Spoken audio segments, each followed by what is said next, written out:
Magiinuman. Araw-araw, maaga siyang gumigising upang maghanap ng mga buti at iba pang kalakal sa lansangan. Sa ilalim ng tirik na araw, walang reklamo niyang iniikot ang buong bayan. Umaasang sapat ang kanyang malilikom upang may makain siya sa maghapon.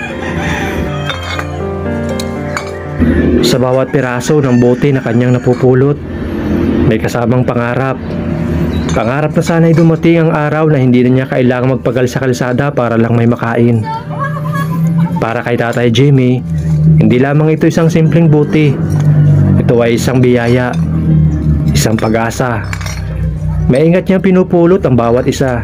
Tinitingnang mabuti kung maaari pang ibenta. Ang bawat piraso ay mahalaga para sa kanya. Isang hakbang patungo sa pagkain sa hapag. Isang tulay para sa kanyang patuloy na paglalakbay sa buhay.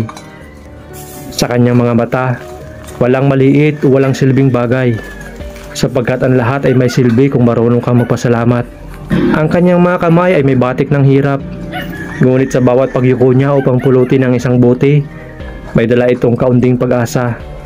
Kahit na mahapdi ang init ng araw at pagod ang kanyang katawan, hindi niya ito alintana. Para sa kanya, ang bawat bote ay isang paalala na may laban pa siyang kailangang harapin. At sa bawat araw na lumilipas, hindi siya sumusuko. Sa kabila ng kanyang payak na pamumuhay, hindi mo maririnig na nagrereklamo si Tatay Jimmy. Kontento siya sa kung anong meron siya. Hindi siya naghahangad ng marangyang buhay, sapagkat para sa kanya, ang kasiyahan ay hindi nasusukat sa dami ng ari-arian, kundi sa kakayahang tanggapin ang realidad ng walang hinanakit. Kapag nagugutom nga si Tatay Jimmy at walang makain, naghahanap siya ng tubo ng niyog sa paligid. Isang simpleng pagkain na nagsisilbing sagot sa kanyang pangangailangan. Hindi siya nagrereklamo. Sa halip, tinatanggap niya kung anong mayroon. Isang patunay ng kanyang pagiging matibay at marunong makibagay sa buhay. So mga kawad, ito na tubo. Ano po tawag dito? Tubo nga. Tubo din sa amin. Ampul sa Bicol, mga kawad. Ito talaga yung pangkaraniwang kinakain pag nasa bundok. So ito pala kuya, pag walang merienda. Tapos kung may sabaw, kaya lang tuyo-tuyo na, ano? Lasa kayo. Anong lasa kuya? Sa mata ng iba, si Tatay Jimmy ay isang hamak na pulot basura lamang. Ngunit kung titingnan natin siya ng mas malalim, makikita natin ang isang taong may dakilang puso. Isang taong natutong ipaglaban ng buhay kahit walang kasiguraduhan ng bukas. Sa kanyang tahimik, may batinding tapang. Sa kanyang pagiging payak, may tunay na yaman. Ito si Tatay Jimmy, isang bayani sa isang tahimik na laban ng buhay. Ngayon ko lang kuya nalaman ang parainom pala ay natulungin. Natulungin, nakala ko dati mga lasinggero wala silang pakinabang. Pero ngayon nalaman ko, napakalaki pala ng pakinabang. Isipin mo na lang kuya, kung walang lasinggero, paano ka mabubuhay? Binibigay na lang. Kaya sana po dumami pa yung mga malalakas uminom para marami silang matulungan. Kaya po dyan sa Pasay, marami yan. Marami na naman. Yun. Marami po dyan may ipon. Yun. Kaya wag po nating sabi nga kukundinahin yung mga parainom. Kasi napakalaking tulong po nila. Mamayang gabi marami na yung mag-inom. Ano kaya? Mabigat? Ano naman? Ano, makon. Kaya si kuya. Pero sabi niya, kaya niya. Subukan natin. Siguro mabigat sana mga 30 to 40 kilos.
Hindi naman. Ay, kayo. Mga gwardiya makawal ni Kuya Jaime. Ay, Talaga.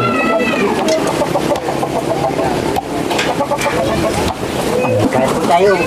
Ayan, kuya, tuyo. Tuyo ang ulam mo, ayun. Tuyo ya. Gutom ka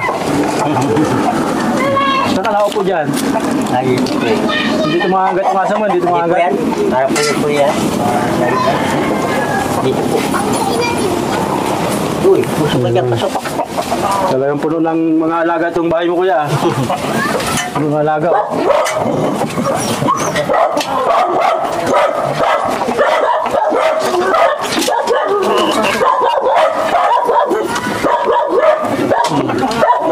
Diba, ano? Yeah. Kalau kapungan yan, tapang yan. Ito. Mamalo yan.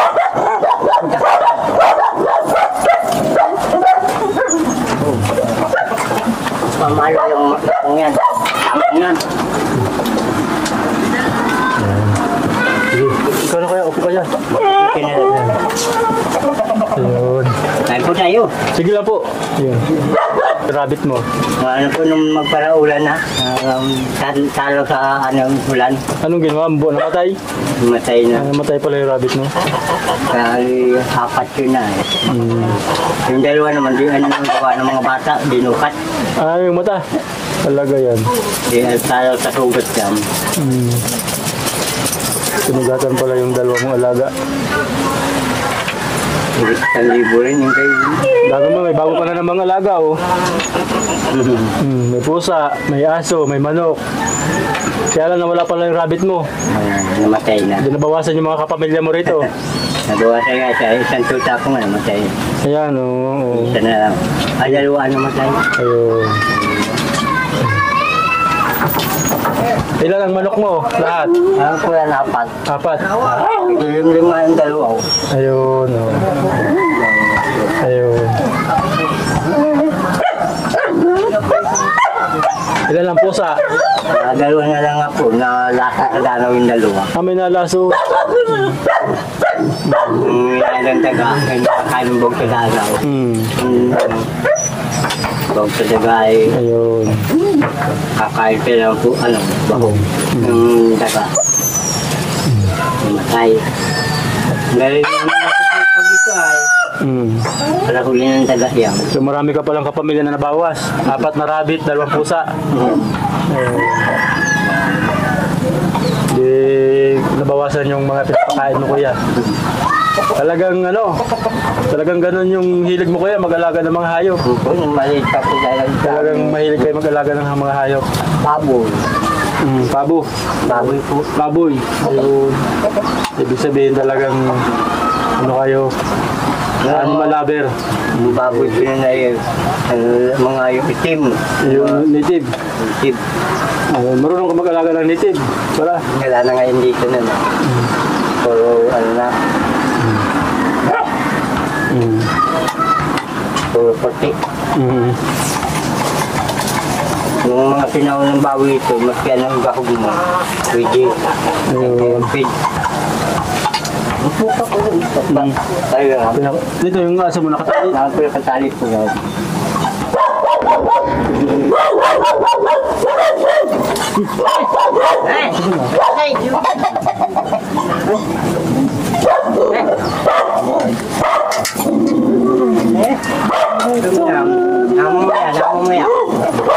Namumaya pa ito tayo. Talaga yun. Kanina pa ay po.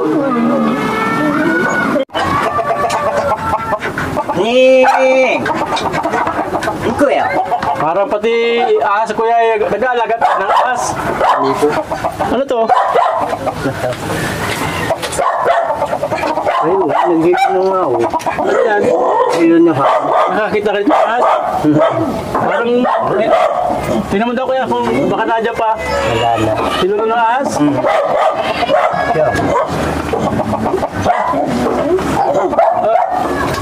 Ano ahas? Nakabot pala. Ha? Bago pa lang? Bago pa lang na linulog?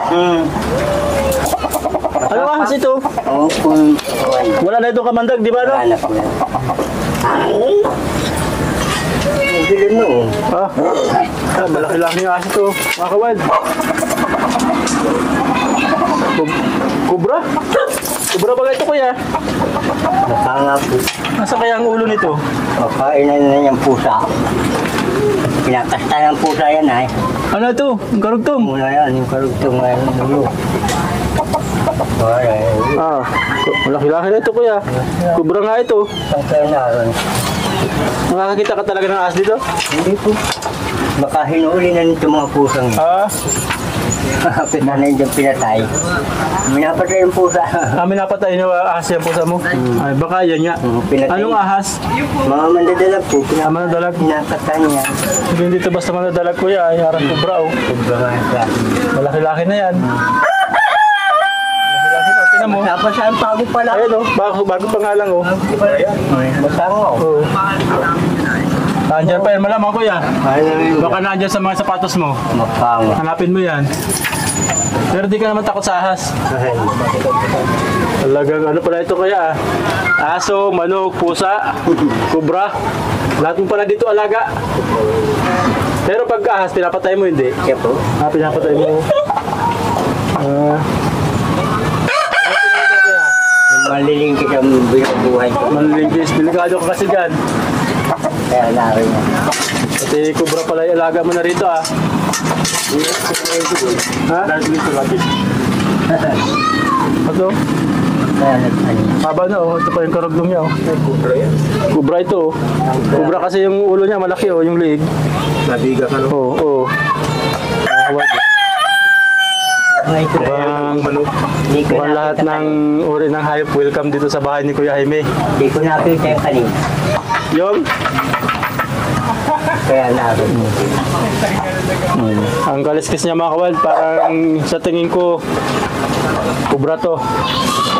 Ayun, ganun haba siya oh. Ayun.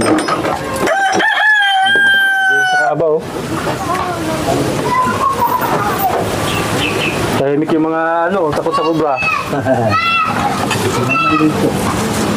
Wala dyan kuya? Kaya paano ay Nasa mga tirahan niya.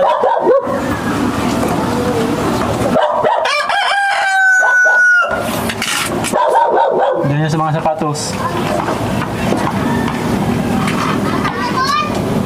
Dinali nga ng pusa. Pusa, nakain kaya? Hindi yung kuya kaya ng pusa. Kubra yun. Patay yan ang pusa. Yung ano nga ng pusa. Kasi hindi na papay. Oo.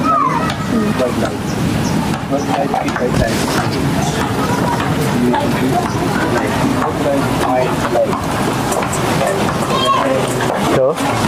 Tignan nyo, kubra oh. Yung kaliskis niya oh. Diamond. Ayan oh. Kubra ito. Matapang ahas to kuya, kamandagan to. Mandagan. Kubra nga eh.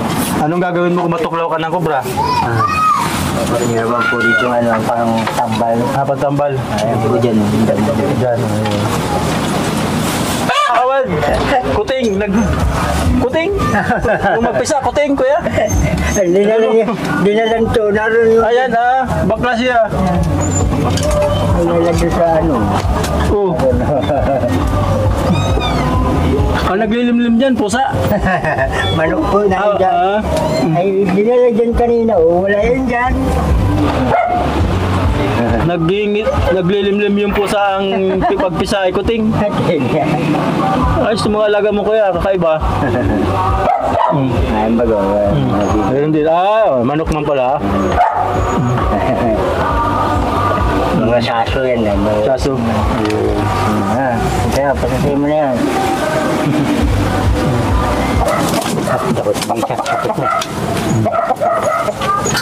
Yung pala ang alaga mo kuya. Tiningi ko rin sa pamangkin sa bundok.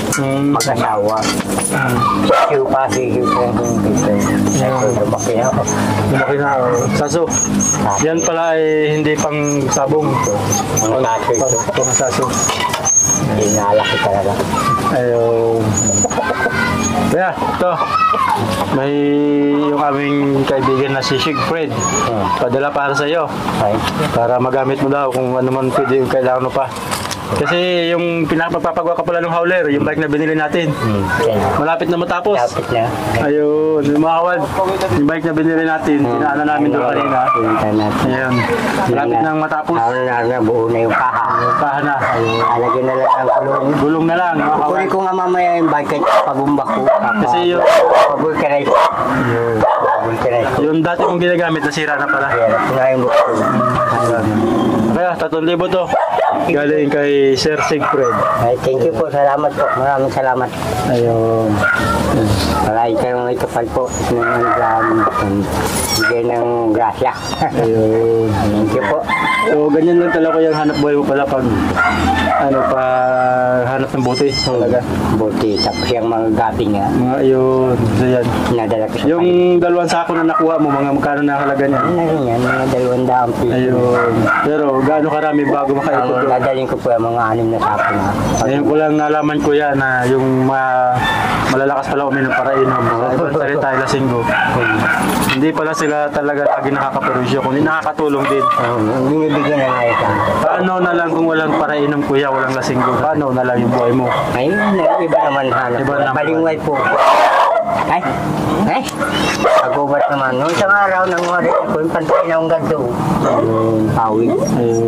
Magkaan din yung 350 po, 100. Magklase pati oh. May ano oh. May sungay. May sungay. Oo. Magklase ang palong niya oh. May sungay. Kakaibang manok to ah. Oo. Sasong. Ayun oh. Laki niya ah. Ito ba po, wala yung anak. Walang yung anak po. Ay, ano kaya? Kaya mga kabal, bali, binibigay ni Kuya yung manok. Pero totoo, hindi natin ito pwedeng tanggapin kasi kapamilya niya ito. Siguro ito tinuturing ni Kuya ang kapatid dito. Ano pangalan nito Kuya? Basta pa, ito po na saso. Saso, wala pangalan. Diyan na lang Kuya. Ayun na lang kasi alam ko kapamilya mo yan eh. Matagal na kayo magkasama, matanda na ito. Habang ng tayo ito. Ayun oh, mga 5 taon na ito. Meron na po na. Ayun. Sige po. Sige po, Ingat po kayo dito. Ingat po rin ko. Ayan.